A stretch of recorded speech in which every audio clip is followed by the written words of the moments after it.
May 1990, Atlantic City.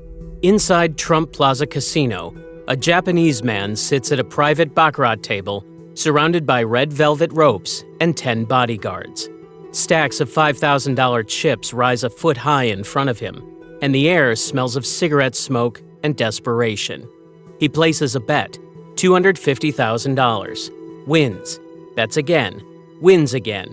70 hands per hour at $250,000 per hand.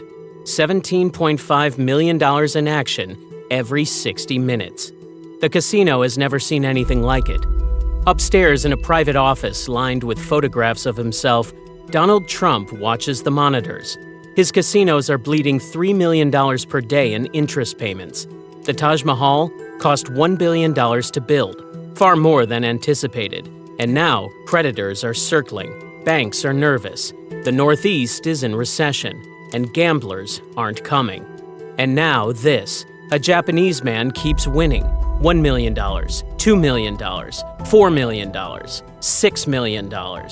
And then he stops, cashes out, boards a plane, flies back to Japan. Trump is left holding $6 million in losses and an unpaid credit line. The Wall Street Journal was there, and so was the National Enquirer. Trump invited them both to witness his triumph. They witnessed something else. The headlines write themselves. Japanese billionaire takes Trump for $6 million. The master negotiator outplayed at his own table. Trump wants revenge, and he will get it. But this story doesn't end with money. It ends with 150 stab wounds and a samurai sword. This is the true story of the greatest high-stakes gambling war ever fought on American soil.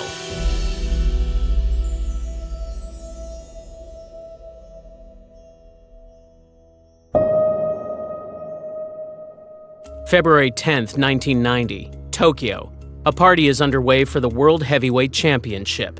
Mike Tyson versus Buster Douglas. The fight scheduled for tomorrow. Champagne flows, celebrities mingle, and cameras flash across the room. Akio Kashiwagi stands in the corner, watching and waiting. He isn't here for boxing. Kashiwagi is a real estate tycoon, son of a carpenter, who started with $600 in the 1950s and built it into $1 billion. He owns a Rolls-Royce, diamonds worth $385,000 per stone, and a $47 million palace called Kashiwagi Castle, where his chef prepares his favorite dish, marinated monkey meat. Private and mysterious, some say his fortune is tied to the Yakuza, Japan's criminal elite whose code demands absolute silence. Kashiwagi never addresses the rumors.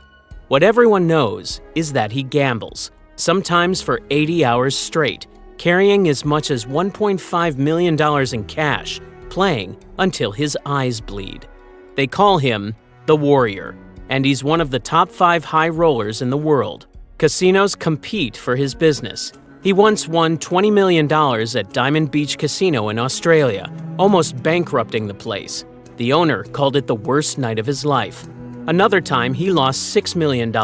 Another time, he lost $6 million at Steve Wynn's Mirage in Vegas. Win or lose, he always comes back, and that's what makes him valuable. Tonight, a man works the room, loud, brash, promoting the fight alongside Don King. Donald Trump, the newest casino owner on the block, approaches Kashiwagi and offers a photo with Tyson. Kashiwagi covers his face. No picture, no picture. But now they've met. That was all Kashiwagi came for. Trump owns 3 casinos in Atlantic City. Trump Plaza Hotel and Casino opened in 1984. Trump Castle opened in 1985. And Trump Taj Mahal opened in April 1990, which he calls the 8th wonder of the world. Who's ever heard of a building that cost $1 billion? The problem is that no one has, including the banks that loaned him the money. All 3 casinos are bleeding cash. Interest payments alone run nearly $3 million per day. The Northeast economy is in recession. The gambling industry is slowing down, and people aren't coming. The press is circling. $3.2 billion in debt, losing $40 million a year, creditors breathing down his neck. Trump needs cash flow, and he needs it fast. Every casino depends on whales, high rollers who bet big, lose big, and keep the money flowing. Kashiwagi wasn't just a whale, he's a blue whale, the rarest and most lucrative kind. Kashiwagi needs casinos to play in. Trump needs his money. A few days after the Tokyo party, an invitation goes out. Come to Atlantic City, a penthouse with your name on it. Kashiwagi accepts. Kashiwagi arrives on Trump's private 727, red carpets roll out, and Trump presents him with a signed copy of The Art of the Deal, a playful warning that he's about to lose. For 2 days, Kashiwagi doesn't leave his penthouse, split level with ocean views, butler service, and an $800,000 jade Buddha to make him feel at home. Friday night, he finally descends to the casino floor. His game is baccarat, low house edge, quick turnaround, 70 hands per hour at $250,000 per hand. Trump has invited the Wall Street Journal and National Enquirer because he wants witnesses to his triumph. Within 30 minutes, Kashiwagi is up $1 million, then $2 million, $4 million, $6 million. The media are witnessing a disaster. Kashiwagi is winning, but he's not happy. He wanted quiet, and this is a circus. Cameras flashing, reporters scribbling, Trump on every television in the casino. Suddenly, he cashes out, takes $6 million, and flies back to Japan. Trump is humiliated in front of the press he invited. His PR triumph turned into a PR disaster. What the? Do you wish we'd all go away? Absolutely. He needs to get even. And if he has to play dirty, so be it. Back in Japan, Kashiwagi retires to his castle to drink green tea, watch samurai movies, and eat his marinated monkey.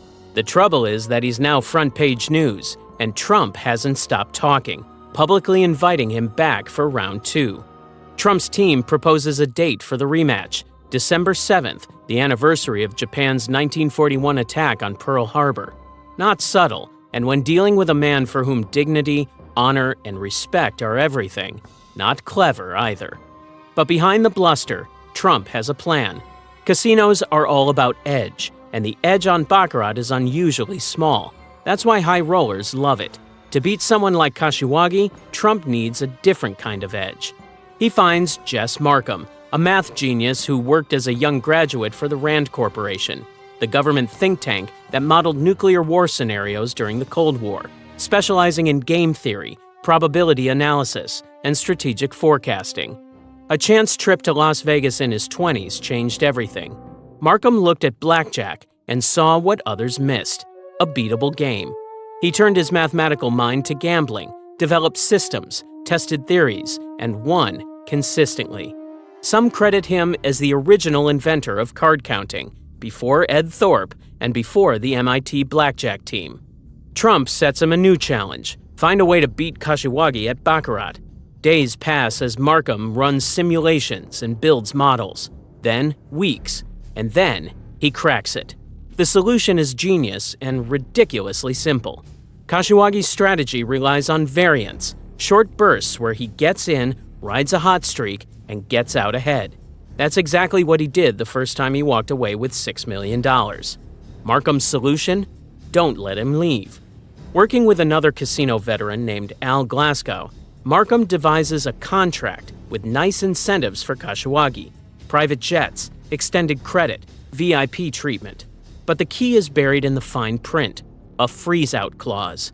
The terms require Kashiwagi to bring $12 million and play until he either doubles it to $24 million or loses everything. No walking away when ahead, no cutting losses, no bathroom breaks to reconsider. Play until the math decides. The agreement isn't legally binding without a fierce court battle, but Trump sees a deal as a deal, and he believes the warrior will honor it. Gamblers are honorable in their own way, at least about gambling. Kashiwagi signs without reading the fine print, without asking questions, without consulting lawyers. He trusts his instincts and his luck, a mistake that will cost him everything. May 1990. Kashiwagi flies back to Atlantic City on the same jet, checks into the same penthouse with the same jade Buddha watching over him. and sits down at the same table with the same dealers and the same chips. But this time, the contract is different. This time, there are no delays. From the moment he sets foot inside Trump Plaza, he's ready to fight. In Trump's eyes, the tide is supposed to turn. Markham's plan, Glasgow's contract, the freeze-out clause. But it doesn't turn, not at first. Kashiwagi picks up where he left off, winning and keeping winning. $3 million up, then $6 million, then $9 million. The chip stacks grow, the bodyguards relax, and the cameras flash. Combined with round one, that's $15 million of Trump's money. Trump is ready to pull the plug. He's pacing, sweating, watching his empire crumble one hand at a time. But Markham tells him to wait, to sit it out.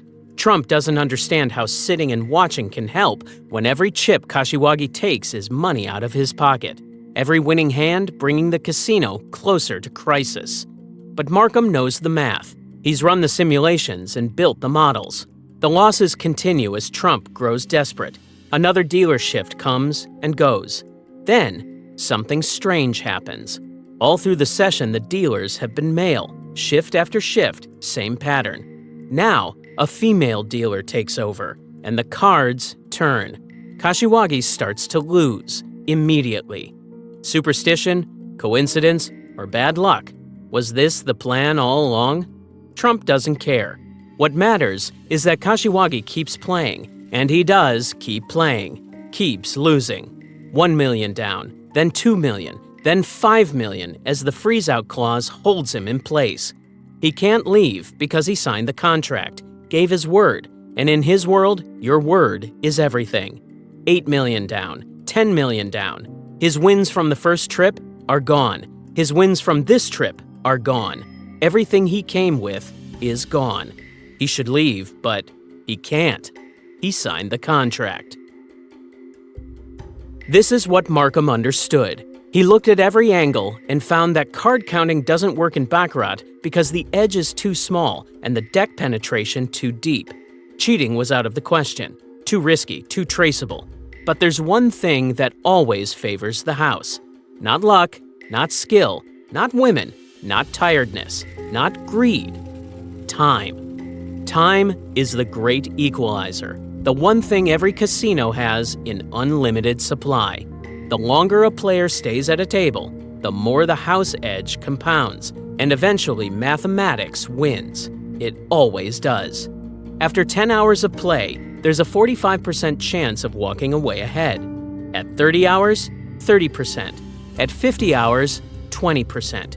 At 75 hours, just 15%. Kashiwagi played for 75 hours, far longer than his first visit, far longer than anyone should play. The house edge, given enough time, always wins. That's the secret. That's what Markham built the contract around. The freeze-out clause didn't change the odds, it just gave the odds enough time to work. Kashiwagi's own grind-out strategy of playing until variance falls in your favor was turned against him. The longer he played, the more likely variance would swing back to the house. At 75 hours, he never had a chance. Trump calls the game at $10 million, claiming he's saving Kashiwagi from further humiliation. Kashiwagi leaves in a rage, and his assistant announces, "That signed book, The Art of the Deal, we're going to burn it." He believes he's been conned, and, in a way, he has. Not by crooked cards or loaded dice, but by mathematics, by a contract he signed but didn't read, by his own code of honor that wouldn't let him walk away from a deal. He still owes Trump $4 million, and rumors say he cashed out $500,000 in chips on his way out the door as a final act of defiance. Either way, he's been playing on credit, and no payment is ever received. Trump's lawyers prepare a lawsuit that never gets filed. 18 months later, Kashiwagi will be dead. Trump's casinos survive, barely. In 1991, he declares personal bankruptcy with $900 million in personal debt.